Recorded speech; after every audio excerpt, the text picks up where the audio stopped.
Hi hello welcome to Telugu 70 so ఈ రోజు అయితే మనము కల్పన గారి హౌస్ దగ్గర ఉన్నాము. టాలీవుడ్లో ఇప్పటి వరకు చాలా ఇన్సిడెంట్స్ జరుగుతూనే ఉన్నాయి. ఎన్ని ఇన్సిడెంట్స్ వస్తున్నా కానీ రోజుకొక ఇన్సిడెంట్ అనేది కలకలం రేపుతూనే ఉందని చెప్పాలి. అదేవిధంగా నిన్న ఏదైతే కల్పన గారు సూసైడ్ చేసుకున్నారు అని ఒక వార్త అయితే బయటకు వచ్చిందో అదైతే తీవ్ర కలకలం రేపిందనే చెప్పాలి. ఆవిడ కొన్ని రోజుల నుంచి డిప్రెషన్లో ఉన్నారు.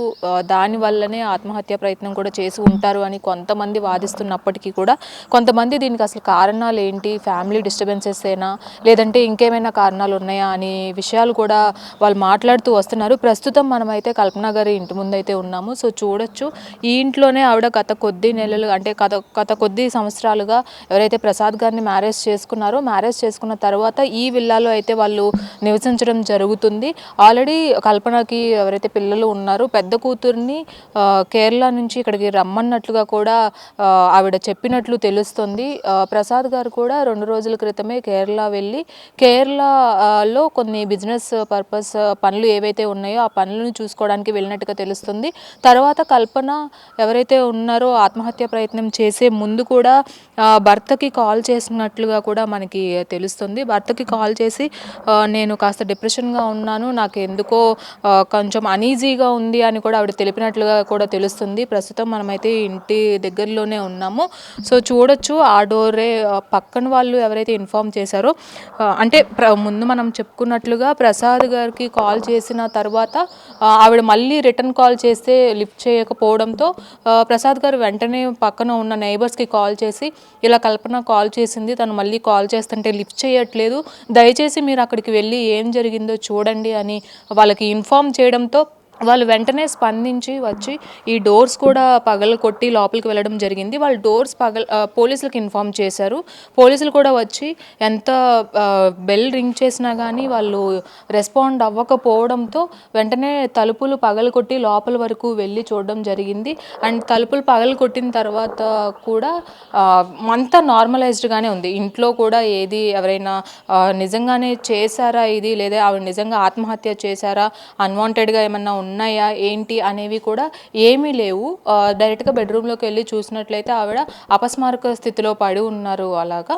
సో దీని వెనుక అసలు ఏంటి అనేది కూడా నిన్నంతా ఉత్కంఠ నడిచిందనే చెప్పాలి. ఎందుకు అసలు ఆత్మహత్య చేసుకోవాల్సి వచ్చింది అనే దాని పట్ల కూడా పోలీసులు ఆరా తీశారు.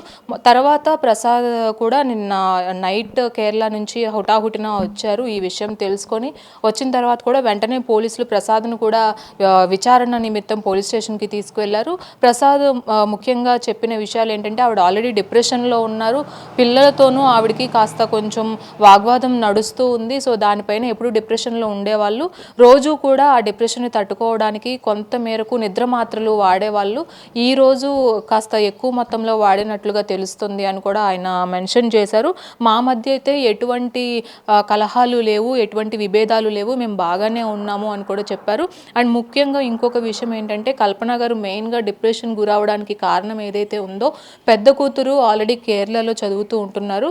ఆవిడ్ని ఎలాగో నేను హైదరాబాద్లోనే ఉంటున్నాను కాబట్టి నేను ఒకదాన్నే ఇక్కడ ఉంటున్నాను, సో నాకు కూడా కాస్త అనీజీగా ఉంటుంది, సో నువ్వు కూడా నాతో పాటు ఉంటే నాకు కూడా కాస్త మనశ్శాంతిగా కూడా ఉంటుంది కాబట్టి నువ్వు కూడా ఇక్కడికి వచ్చి ఉండవలసిందిగా ఆవిడ కోరారు. ఇక్కడే నీ స్టడీస్ని కంటిన్యూ చేయని కూడా చెప్పినట్లుగా మనకు తెలుస్తుంది. కానీ కూతురు ఎవరైతే ఉన్నారో కల్పన కూతురు నిరాకరించినట్లుగా కూడా మనకి తెలుస్తుంది.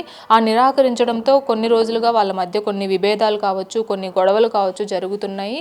ఈ గొడవల కారణంగానే మరింత డిప్రెషన్లోకి ఆవిడ వెళ్ళిపోయారు అని కూడా అందరూ చెప్తున్నారు. మనం ఇక్కడ చూడొచ్చు, ఎక్కడో వస్తువులు కూడా అక్కడ పడేసి ఉన్నాయి. ప్రజెంట్ మనం యాక్చువల్గా అందరూ నివసించే ఇల్లు చాలా క్లీన్గా అండ్ ఎక్కడ కూడా అలా అంటే ఎక్కడ కూడా మెస్సీగా ఉండదు. కాకపోతే ఇక్కడ మనం చూసుకున్నట్లయితే కొన్ని రోజులుగా ఇక్కడ ఎలాంటి శుభ్రం కూడా, అంటే ఆవిడ ఎంత డిప్రెషన్లో ఉన్నారో ఇక్కడ మన పరిసరాలు చూస్తూనే అర్థమవుతుంది. సో చెప్పులు కూడా మనం చూడొచ్చు, ఆవిడ చెప్పులు కూడా బయట అలాగే పడున్నాయి.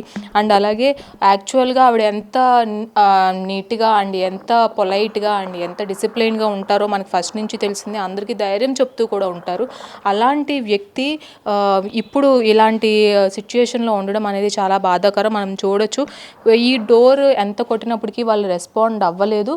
తర్వాత వెంటనే పోలీసులు అండ్ అలాగే కొంతమంది ఎవరైతే ఉన్నారో ఈ డోర్ దగ్గరికే వెళ్ళి చాలా పిలిచే ప్రయత్నం కూడా చేశారనమాట. సో మనం చూసుకోవచ్చు ఈ కిటికీలో నుంచే ఆవిడ అసలు ఏంటి, ఏం జరిగింది అనే చూసే ప్రయత్నం కూడా వాళ్ళు చేసినట్లుగా తెలుస్తుంది. మనం చూడొచ్చు ఇవన్నీ ఇంట్లోపల కూడా అంటే మెస్సీగానే పడున్నాయి ప్రతి ఒక్కటి కూడా. సో మనం చూసే ప్రయత్నం చేద్దాము. సో చూడొచ్చు కొన్ని రోజులుగా ఆవిడ ఈ ఇంట్లోనే డిప్రెషన్ కారణంతో ఏ విధంగా ఉన్నారు అనేది లోపల విజువల్స్ కూడా మనం చూపిస్తున్నాము. సో ఈ కిటికీ ద్వారానే పోలీసులు కూడా చాలా పిలిచినప్పటికీ రెస్పాండ్ అవ్వలేదు.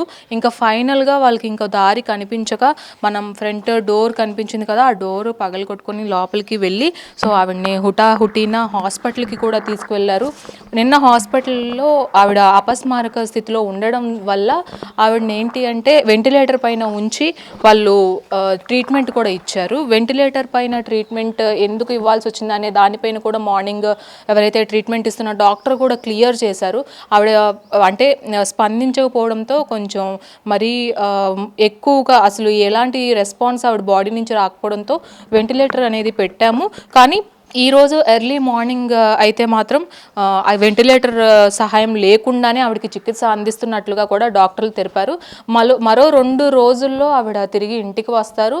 ఆవిడ ప్రాణానికి ఎలాంటి హాని లేదు అండ్ అలాగే ఎలాంటి భయాలు కూడా పెట్టుకోవసరం లేదని కూడా ట్రీట్మెంట్ ఇస్తున్న డాక్టర్ కూడా చెప్పారు. ఇక్కడే దగ్గరలో ఉన్న ఒక 1.5 కిలోమీటర్లో ఉన్న హాస్పిటల్కి అయితే వాళ్ళు తీసుకువెళ్ళడం జరిగింది, హాలిస్టిక్ హాస్పిటల్లో. అండ్ అక్కడే ట్రీట్మెంట్ జరుగుతుంది ప్రజెంట్.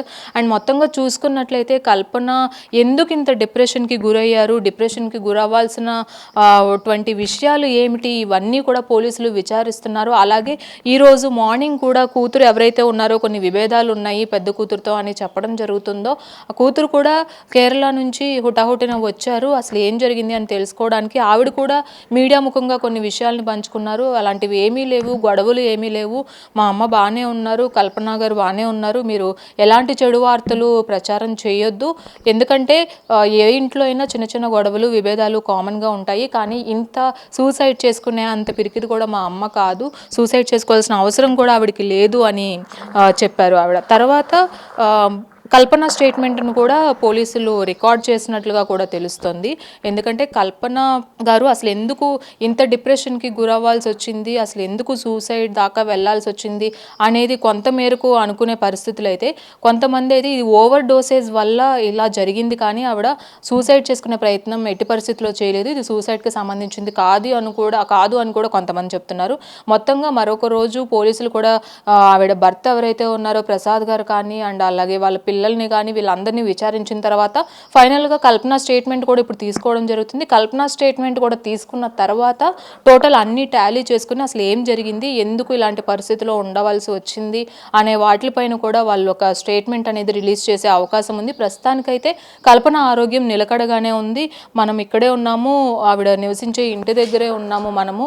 సో మొత్తం మెస్సీగా ఉంది. సో ఆవిడ ఎలాంటి ఇంట్రెస్ట్తో కూడా ఆవిడ ఏ రకంగా డిప్రెషన్లో ఉన్నారు అనేది కూడా అర్థమవుతుంది మనకి. సో టోటల్గా చూసుకున్నట్లయితే ఇండస్ట్రీకి ప్రతి ఒక్క అంటే ఈ మధ్యన జరుగుతున్న ఇన్సిడెంట్స్ అన్నీ కూడా మనం చూసుకున్నట్లయితే ఒక్కొక్కటి ఇన్సిడెంట్స్ అన్నీ కూడా ఎందుకు ఇలాగా సెలబ్రిటీలు చుట్టూనే తిరుగుతున్నాయి అనే విషయాలు కూడా మనకి ఆలోచించాల్సిన అవసరం ఎంతైనా ఉంది. అంత గొప్ప స్థాయిలో ఉన్న ఒక గొప్ప సింగర్, ఓన్లీ తెలుగులోనే కాదు అనేక భాషల్లో ఆవిడ పాటలు పాడుతూ వచ్చారు, ఆవిడ గాత్రం కూడా మనం విన్నాము. అలాంటి వ్యక్తి ఇంతటి డిప్రెషన్కి ఎందుకు గురయ్యారు అనే దాని పట్ల కొంతమేరకు విచారం వ్యక్తం చేస్తున్నప్పటికీ కూడా కుటుంబ సభ్యులు కూడా ఏమీ లేదు, ఆవిడ ఎంతో సూసైడ్ చేసుకునేంత పిరికిది కాదు, సో ఇలాంటి వదంతులన్నీ నమ్మొద్దు, ఓవర్ డోసేజ్ అవ్వడం వల్లే కాస్త అన్కాన్షియస్ అయ్యారు కాబట్టి హాస్పిటల్ ఇదంతా జరిగింది. మేము అదే టైంలో ఊర్లో ఉండుంటే మేమే వెంటనే హాస్పిటల్కి తీసుకెళ్లే వాళ్ళము, మేము ఊర్లో లేనందున ఎవరు అవైలబిలిటీలో లేనందున ఎంత హడావిడి జరిగింది. కానీ సో కల్పన గారు అంత పిరికి వాళ్ళు కారు అని కూడా అటు భర్త ప్రసాద్ ఇటు కూతురు కూడా మెన్షన్ చేస్తున్నారు. ఏదైనప్పటికీ ఇదొక తీవ్ర కలకలమే. అటు సింగర్స్ అందరూ కూడా వచ్చి కల్పన గారిని పరామర్శించడం జరిగింది, ఆవిడ ఫ్రెండ్స్ కావచ్చు, ఆవిడ తోటి సింగర్స్ కావచ్చు, అందరూ కూడా. సో మొత్తంగా చూసుకున్నట్లయితే కల్పన విషయంలో ఇంకా అసలు ఏం జరిగింది, కేవలం డిప్రెషనే కారణమా లేదంటే ఇంకేమైనా గొడవలు ఉన్నాయా, ఇవన్నీ కూడా తెలియాల్సి ఉంది.